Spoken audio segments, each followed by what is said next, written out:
Hey everybody, what's up? Welcome back to the Let's Play, everybody. Welcome back to Let's Play Jot Hack GU, Volume 2. Aseo, you're going to wherever, and you'd better invite me and Master N. If you complain or don't invite us, you know what'll happen! Sorry if I sound a little down. I'm still pretty worn out from the last episode. If you didn't see it, I envy you. If you did see it and you're still here, thank you. I'm sorry for the last episode and the things that happened in it. Oh, speaking of the things that happened in it, I don't know if this is the right place or not, but I'd like to put up a missing persons thread. I lost contact with these two one day after we've been partied together for months. Bordeaux and Green. If anybody sees either of them anywhere, please respond to this thread. Thank you. So, if I didn't do that voice, Negimaru would have been so much more manageable, but... Thanks for the response! I'm gonna keep trying to look for them anyway. So, after we beat up Bordeaux, I guess she... I don't know what happened to her. They never really say she's, like, become a lost one or anything, but unfortunately we really don't hear much about Bordeaux or what happened to her until post-game in Volume 3, honestly. Green will come back in Volume 3, but for now, it's just kind of like the three of them have just kind of been split up, and Negimaru just... Negimaru just was terrible. He was just awful in the last episode, and I'm sure me complaining about it didn't help things either, but holy cow, I can't stand that guy at all. And I was hoping we could maybe make up for it by talking about something a little more positive today, but we have our first little exposure to Saku and Endrance as party members in this episode in a little training area to get to know them. But unfortunately, as you may know, I do have some big problems with Endrance, and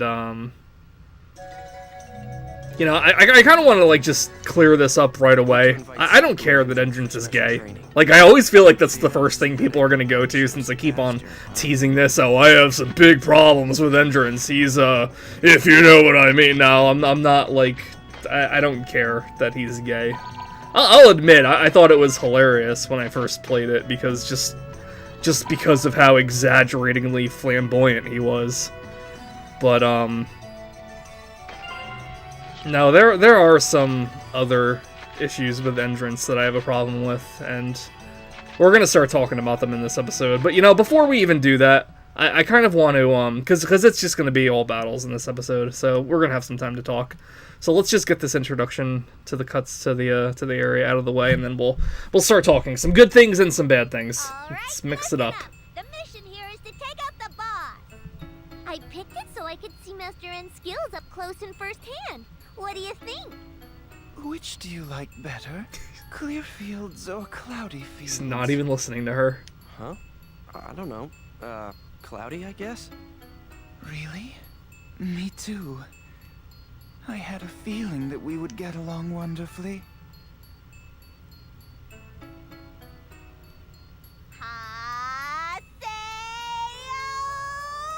Haseo! I feel a chill in the air. My ear just now. Okay. Let's talk about some good things. I'm sorry if they've been repeated before, but... Endrance. Let's talk about Endrance. Endrance is, next to Alcade, Endrance is my favorite party member. I think his design is great. Like, I love everything about it. I think he's sexy. I think he's cool. I think he's elegant. I think he's badass. It's hard to, like, get all of these combinations together. Endrance is just a really cool looking character. I like the long hair. I like how it's tied into, like, 3 different things at the, like, ends of them. I like his, I don't know what it is around his waist, like his little white, I don't know, not a cape, but, like, just, I don't know, like a sweater tied around his waist. I love the purple in it. I think that's and especially, like, since Endrance is Elk from the first series, I think all of these kind of, like, complement, like, a more grown-up, more confident Elk, and I really, really appreciate that a lot. I like his battle stance, too. Well, I'm gonna see if I can try to get it here, but he kind of, like, leans back a little bit. Like, he's a little... Yeah. Like, if you can try to catch him amidst all the chaos here. I like his, like, stance a lot. It's something I haven't really brought attention to, but each character in GU all have, like, different stances. At least I'm pretty sure they do. I may be wrong. But I know certain people do have unique stances, like Antares. Antares will stand in that, like, you know, come get me thing with his hand, where he's, like, you know, taunting an opponent to, like, attack him. And he'll hold his sword, like, straight up, like, behind him. And Endrance has, like, that kind of, like, he's, like, tilted back a little bit. He's like a lanky dude. I like the lanky design of him, too. And he's just kind of, like, hanging out, but then he's, like, so strong, too. I really like Liam O'Brien's voice acting for him a lot. I know he kind of plays this character, you know, enough, so I can understand that some people are kind of sick of him, but I don't know, when he just, like, shouts attack names in battle, it's, like, it's always cool for me. But yeah, I think his character design is just, like, really cool. I love having him in battle. I love how tall he is, too. Like, it's really fun to have, like, a character, like, this tall. The only other one I can really think of off the top of my head is, Pierce the Third. But he's so bulky, too, it kind of, like, his height's kind of lost in the bulkiness. Endrance is just, like, a tall, lanky dude, and I just think it's cool. Kind of like Sirius. Too bad Sirius never joined your party. I would have loved to have Sirius join your party. Oh, yeah, and be sure to keep up on healing in this area, too, because Endrance and Sakubo are going to be at a lower level, and you don't have Adelaide to heal you, so I probably should have got some scrolls and taught each of them skills for healing, but in battle, Endrance is really cool. I'm like, this was one of my favorite parts of the game for my first time through,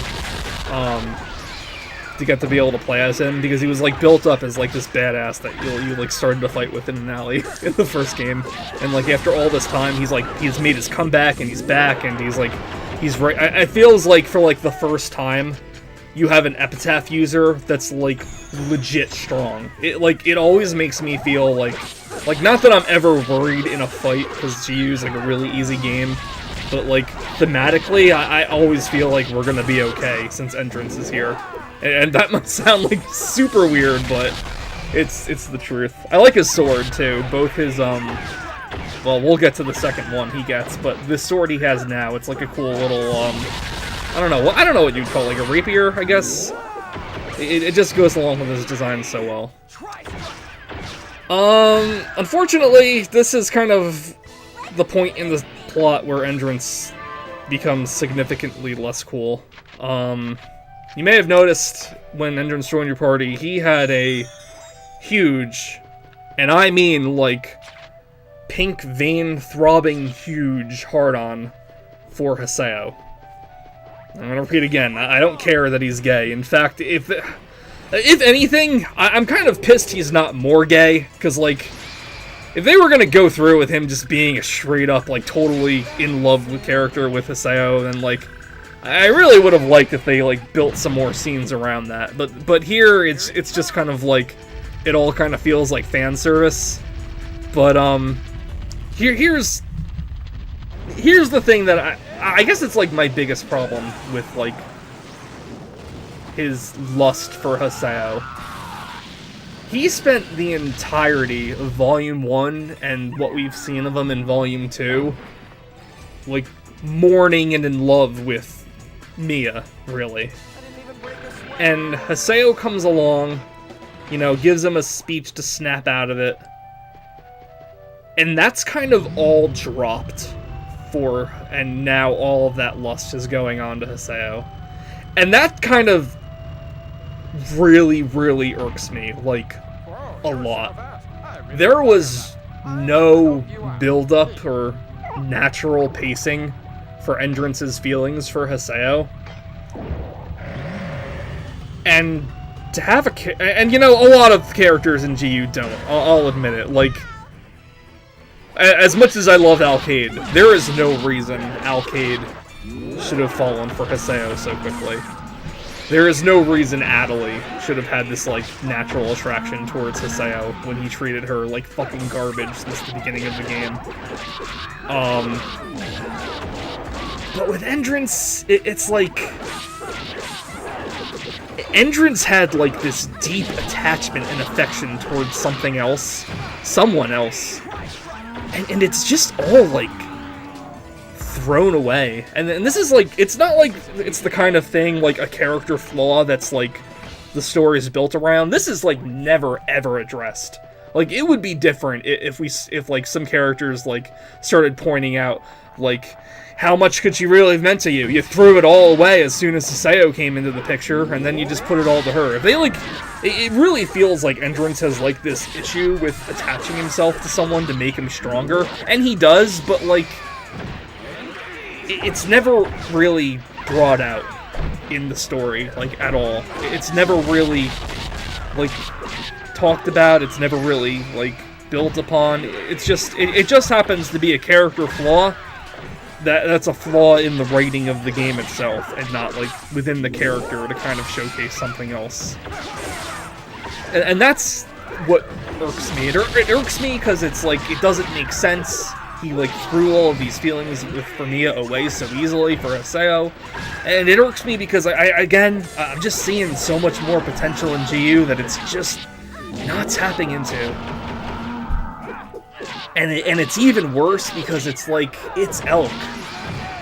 Like, I know it doesn't seem like it, but I really try to take my positive feelings for the first series, both, like, objectively and nostalgically, and keep them separate for GU, because you gotta keep them separate from GU if you're gonna enjoy GU. I feel like you have to look at GU as its own thing rather than, like, a bigger part of the Dot Hack franchise, and it gets so hard for me sometimes.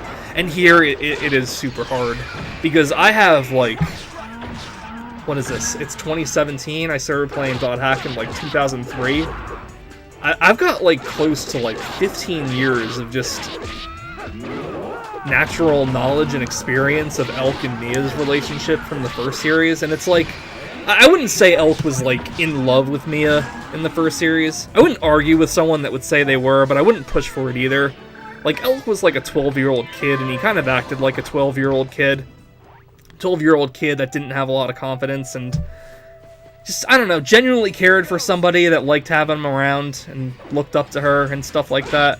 It definitely felt like a more natural relationship, and I could tell that, like, Mia meant so much to him. And I guess as getting older, I could believe that, like, he legit fell in love with her and everything like that, too.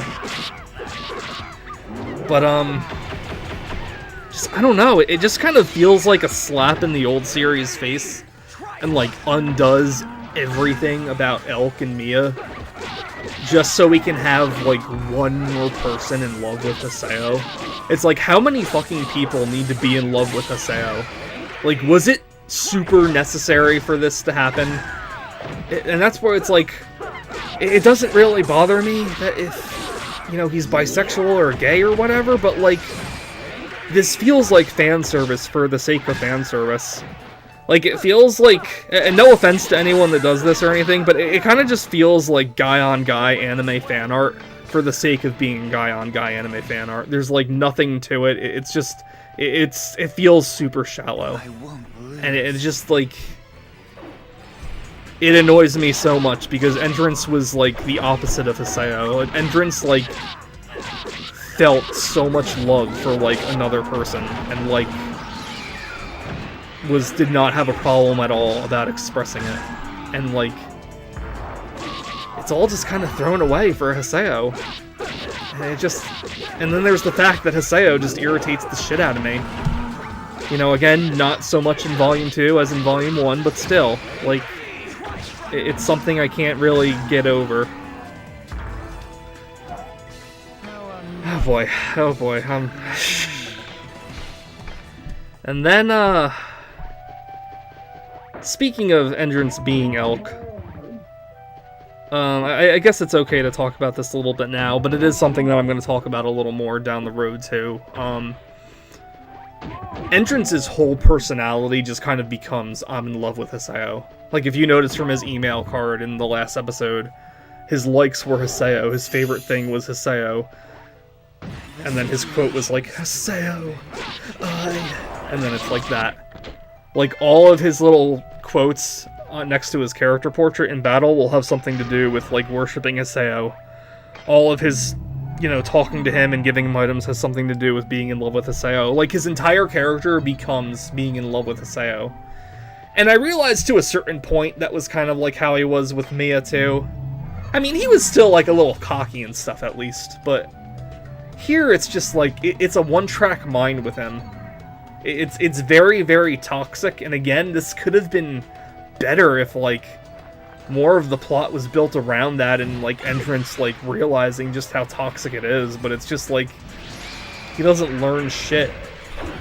He just transfers his unhealthy feelings for one thing to another as soon as the opportunity drops. And it's never really expanded upon, and it's super disappointing. But, going back to Endrance being Elk, you know, Elk wasn't the most involved character in the original Dot Hack series, but, you know, that being said, I think it's safe to assume he was around for a lot of, like, the virus stuff, and he knows a lot of the shit that went down, a lot of the stuff that CC Corp does. I don't know how to phrase it, but, like, as an experienced player from the previous Dot Hack battles, it's super disappointing that Endrance has very little to add to this plot about Ida and viruses and shit like that. Like, Endrance spends so much time worshipping Haseo and doesn't spend nearly enough time making comments or theories about Ida and making notes of how things are similar to, like, the first events going on with CC Corp and viruses and stuff like that. He'll make absolutely no mention when he sees Tri-Edge, or Azure Balmonk, or Azure Orca. It's almost like his memories of being Elk, except for Mia, were completely forgotten, and that's just another thing that really rubs me the wrong way. Because, like, at first I was kind of like, you know, GU does its own thing, you don't need to know the first series to really understand it, but, like, I just knew you would be a great fighter, Haseo. You're hold on. wonderful to watch. How dare you keep getting in Master N's way like that? Don't think I'll forget it. I'm exhausted. Let's just go back. Yeah, so, like, he makes, like, no mention of any character that he should recognize, and it's just, like, it's something else that I feel like could have brought in a lot more depth to the series, but it's not. It's just, like, this shallow, I'm in love with you, Haseo. And that's it. Man, that I did not expect to complain about Endrance for that long. It's just, I don't know. GU is disappointing to me the more time goes on. And it hurts, like, loving GU so much at one point in my life, and now just, it just keeps getting more and more negative for me. Anyway, what's up? No. Looks like it's time for the title match against Sirius. So that should make for a much more positive episode. I really do like this this part in the game a lot. Invite Pi and Endrance and go register. But man, I don't know. There just was so much more potential with Endrance, and they kind of just threw it all away with just him being, like, another character in love with Haseo. And it's just like, why? Why? The other day, this guy just told me out of nowhere, you are not the one. What's the deal with that? What's the deal with you?